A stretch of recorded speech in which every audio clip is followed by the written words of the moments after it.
नमस्कार. जय जिनेंद्र. मी निलेश नवलाखा. आपल्याला माहीतच आहे की मी चित्रपट निर्माता आहे, ऍक्टिव्हिस्ट आहे आणि बांधकाम व्यावसायिक सुद्धा आहे. मी आज आपल्याबरोबर बोलतो आहे तो जैन हॉस्टेल या विषयावर आणि खास करून त्याच्या पुण्याचे खासदार मुरलीधर मोहोळ यांचं नाव आल्यामुळे मी तुमच्याबरोबर हा संवाद साधतो आहे. त्याचं कारण असं आहे की मी स्वतः मुरलीधर मोहोळ यांच्या कृत्याचा एक विक्टिम आहे. 2020 साली पुण्याचे महापौर असताना माझं कायदेशीर बांधकाम मुरलीधर मोहोळ यांनी दबाव टाकून बंद पाडला. आज 2025 आहे तरी सुद्धा माझं ते बांधकाम बंद पडलेलं आहे. त्यांच्यामुळे मला अतोनात नुकसान झाले आहे.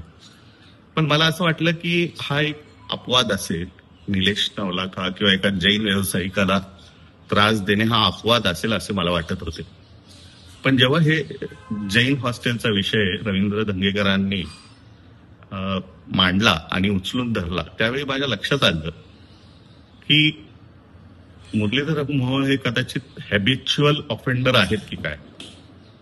कारण जैन हॉस्टेलमध्ये जमिनीचा व्यवहार केला तो एक भाग आहे, परंतु सर्वात जास्त लज्जास्पद गोष्ट ही आहे की तिथे असलेले जैन मंदिर हे सुद्धा घाण ठेवलं त्यांनी व्यवसायासाठी. असा निर्लज्जपणाचा कळस या आधी कुठल्याही राज्यकर्त्यांनी केला नव्हता, कुठल्याही खासदारांनी केला नव्हता. त्यामुळे मला असं वाटलं की यावर मी पण माझं मत व्यक्त करावं. माजी आमदार रवींद्र धंगेकर यांनी जे काही मुद्दे मांडलेले आहेत ते अतिशय योग्य, कायदेशीर, बरोबर आहेत. माजी आमदार रवींद्र धंगेकर यांना उत्तर देताना श्रीनाथ भीमाले यांनी अतिशय खालच्या पातळीत जाऊन त्यांच्यावर जी काही भाषेचा वापर केला तो अतिशय चुकीचा व निषेधार्ह आहे. आपल्याला माहितीच आहे जे श्रीनाथ भीमाले आहेत त्यांनी काय काय प्रताप सॅलिसबरी पार्क मध्ये केले आहे, किती जैनांना त्रास तिथं दिला आहे, किती त्यांचे शेकडो तक्रारी तुम्हाला ऐकायला मिळतात तिथे. परंतु ते भाजपचे नेते आहेत. मुरलीधर मोहोळ सुद्धा हे भाजपचे नेते आहेत. आज कोणीही त्यांना काहीही बोललं की ते देशद्रोही होतात, त्यांच्यावर आरोप लावले जातात, त्यांना त्रास दिला जातो, लोक बोलत. पण मला असं वाटलं या प्रकरणात मी बोललं पाहिजे. जे काही मुद्दे रवींद्र धंगेकरांनी मांडलेले आहेत माझे त्याला समर्थन आहे. आणि जे काही गोष्टी त्या भाजपच्या नेत्यांनी इथं चालू आहे त्या भाजपला जैन समाजाने भरभरून मतदान केलं आहे. हिमालय जिथे राहतात, सॅलिसबरी पार्क असो किंवा पर्वती असो किंवा पुणे असो, पर्वतीमध्ये 1,00,000 जैन लोक राहतात आणि भरभरून मते ह्यांना देतात. मला असं वाटतं की भाजपचे काही नेते कृतज्ञ झालेले आहेत आणि त्यांनी जैन समाजाच्याच पाठीत खंजीर खुपसला आहे आणि ह्याचा धडा त्यांना शिकवावाच लागेल.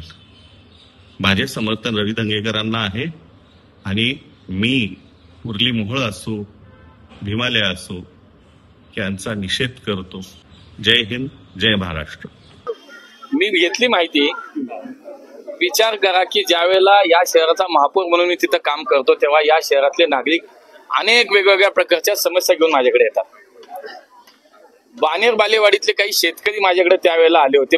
मला आठवलंय नाही 5 वर्षापूर्वी काय घडलं, मला ते काल व्हिडिओ पाहिला. पण मी त्याची माहिती घेतली आणि बाणेर बालेवाडीतले बालवडकर नावाचे काही शेतकरी त्यावेळेला आले आणि त्यांनी सांगितलं की ही खोटी मोजणी करून या बिल्डरनी ही प्लॅन सँक्शन केलाय आणि त्याच्यामध्ये काहीतरी अनियमितता आहे, त्याच्यामध्ये काहीतरी चुकीचं झालंय.